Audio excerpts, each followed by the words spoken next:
On the last episode of Menace, the Ken story, Ken was suffering over the idea that he had gotten Pops killed, but he couldn't concentrate on that.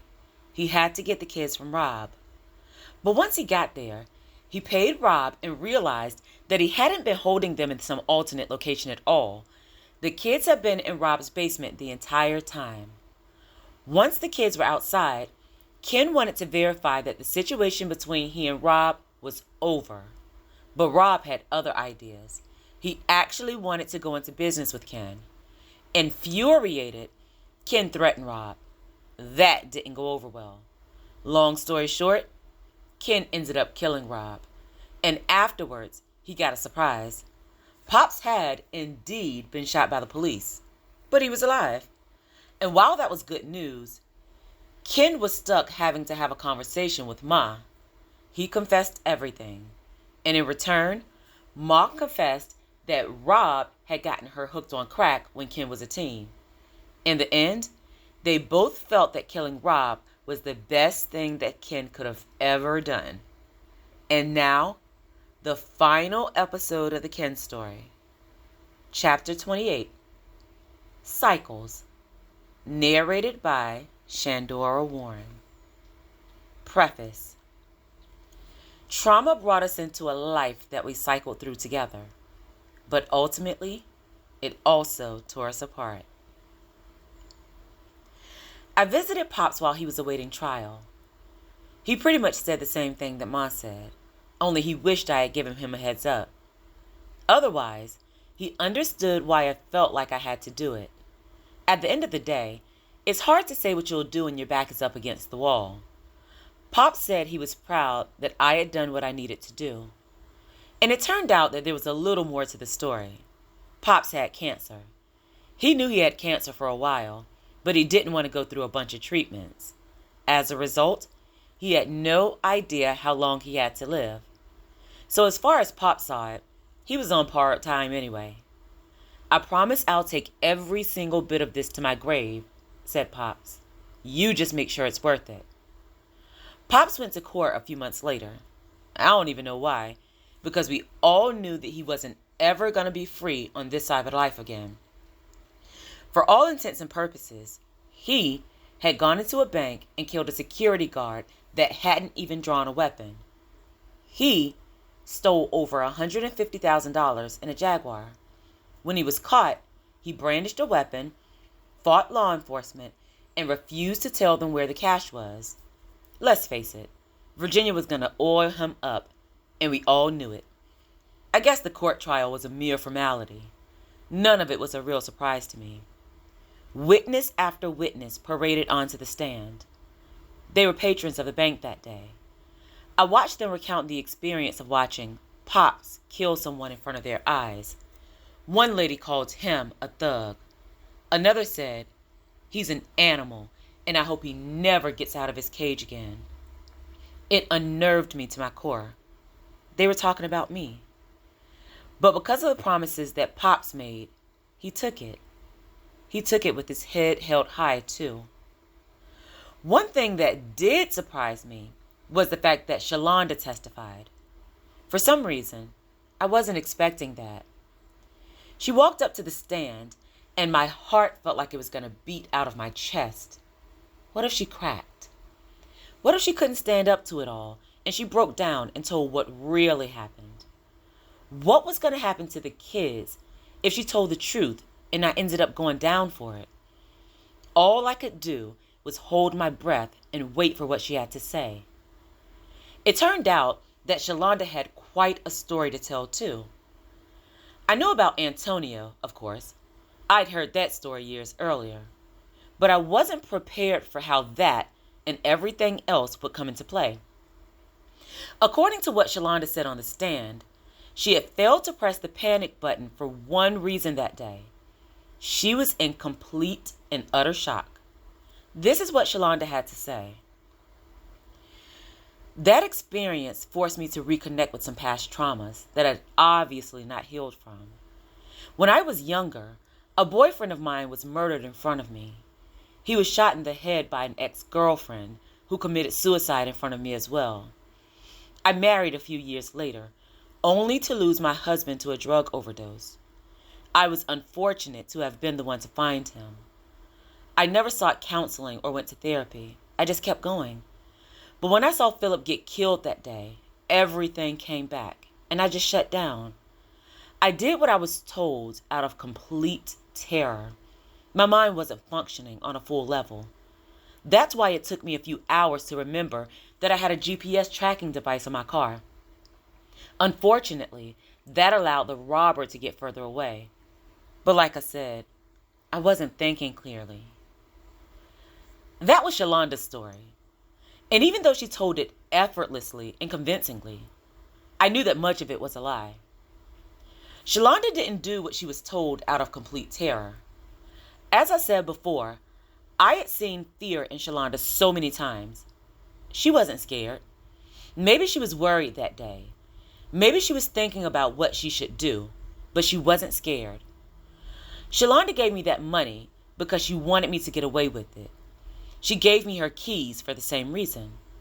She also cleared up the mystery of how the police found us at the shack. There was a GPS tracking device on our car. But if I had to guess, I'd assume that it was no accident that it took her hours to inform the police of that. And when she did tell them, it was probably because they specifically asked. She didn't mention it on her own accord because she was going to let me get away. It just so happened that I took too long at the shack. And because I did, Pops got hemmed up. I hated that. Like I said before, time was a fickle whore. That was the only surprise that came out of the trial, though. The prosecutors did what they always did. They presented Pops as a menace. He had a history of drug sales, drug abuse, violence, etc. The world was at risk if he were ever to see the light of day. That's what they said. I shook my head, remembering all the times that the system had given up on me. Those were the things that they had said on every occasion in which I was forced to face the consequences of my actions. But that time, Pops was facing the consequences of my actions. And boy, did he face them. In the end, they gave Pops life plus 48 years. Life plus 48 years. At his age, 48 years would already have been life. But if what he told me about the cancer was true, he probably wouldn't even live to see a fraction of it. All of that tore me up. Ma and Pops had both told me that I did the right thing.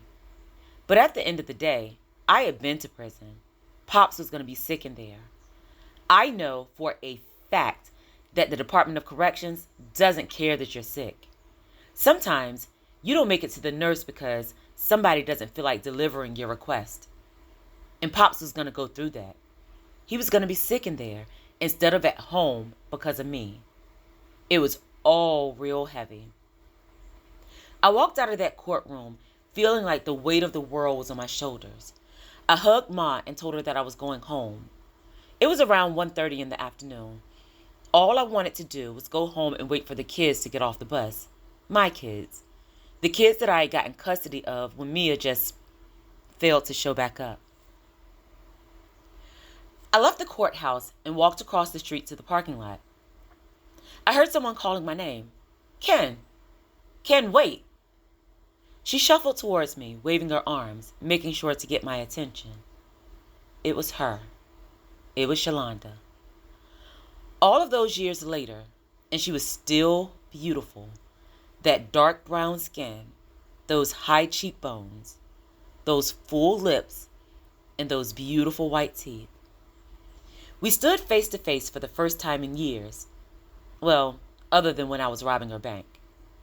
"How are you?" she asked. "How are you?" I answered her honestly. "I've been better. I guess I've been worse too." She cocked her head to the left a little, something she always did to note agreement. "Yeah, me too," she said. "Yeah, me too." Hearing her say that sent my mind into overdrive. A vast array of thoughts bombarded my brain, and I couldn't stop thinking. I'm sure it was only seconds, but it seemed like I was in thought for a lifetime. Because in that moment, I realized something significant, and my mind had to process it. Yeah, me too. Whether it was together or separately, Shelonda and I had been going through a series of cycles together our entire lives. And standing there in front of her, it all played out in my mind. I was thinking. Shelonda and I both had traumatic childhoods. That trauma brought us together into a life that we cycled through together. But ultimately, it also tore us apart. And while we were apart, we dealt with our own things. Shelonda was with Antonio the whole time I was in prison. Their cycle came to an end around the same time that I was ending my prison cycle. But I was a couple of months too late for our lives to align, and she ended up marrying the lawyer. While she was with him, I was going through it with Mia. I don't know a lot about their relationship, but I know she found him dead of a drug overdose. If he was anything like I was when I was high, she was probably going through it. Her cycle ended with him before my cycle with Mia. But my situation with Mia had brought me face to face with Shelonda at the bank that day. After all those years. So what did that mean? I had been through a lot, and there were a lot of uncertainties in my life. Over the course of those years, Shelonda had been on those lists of uncertainties. A couple of years earlier, if someone had asked what the best case scenario regarding Shelonda would be, I'd probably say forgiveness. I had done a lot and taken her through a lot. If she'd forgive me, that would have been best case scenario. But move the timeline up a little bit, and the stakes would have changed.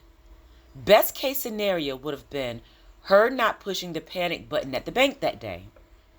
But she didn't push the button. She loaded the bag with cash and let me get away with her car, and she waited a while before telling the police about the GPS tracker. Move the timeline up a little bit further, and best case scenario would have been her not cracking on the stand. But she didn't crack on the stand. Not only did she not crack, but she sold that story like a box of Girl Scout cookies. Maybe she did it to save herself, but I was convinced that I was a part of that equation. She had done it to save me too. And then we were face to face in a parking lot. A parking lot across the street from the courthouse where my father had just been convinced of killing her coworker. She knew it was me. Yet, she had waved me down and asked how I was doing. The stakes had changed. Best case scenario was no longer forgiveness, her not hitting the panic button, or her not cracking on the stand. See, I had met Shelonda when I was 16 and promised that I was permanently and irreversibly bonded to her at 18. I had spent countless years waiting for our lives to align, only for the craziest things to throw us into other cycles. I met Shelonda when I was a young boy, and I was full of hurt. That hurt caused me to hurt her in unimaginable ways. I once had a conversation with an older man when I was locked up. He told me to get my GED, to get a trade so I could get a job, and to complete my anger management program. He told me not to bother Shelonda until I could give her everything that she needed. I had done all of that. I was a grown man that was in my 30s. I had custody of my 2 kids. I had a steady job. I was about to put a deposit down on a house. I had stolen the money from her bank, but we could get past that. Point being, I was where she needed me to be.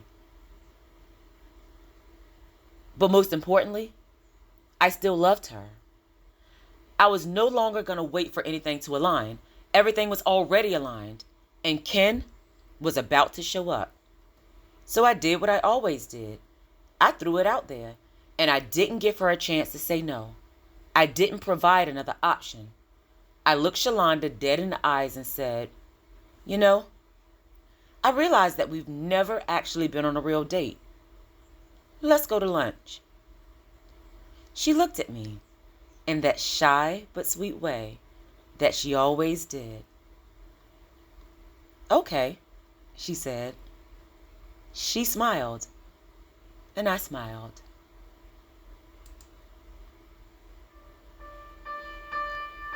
Thank you so much for listening. Make sure to follow Shenny Tells a Story on Facebook and Instagram.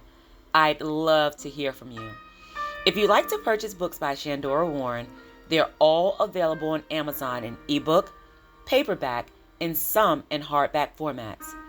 Please like and follow this podcast and share it with your friends, family, and frenemies, because all relationships matter, even the toxic ones. Thank you so much for helping me create the world that I want to see. Oh yeah, you're welcome.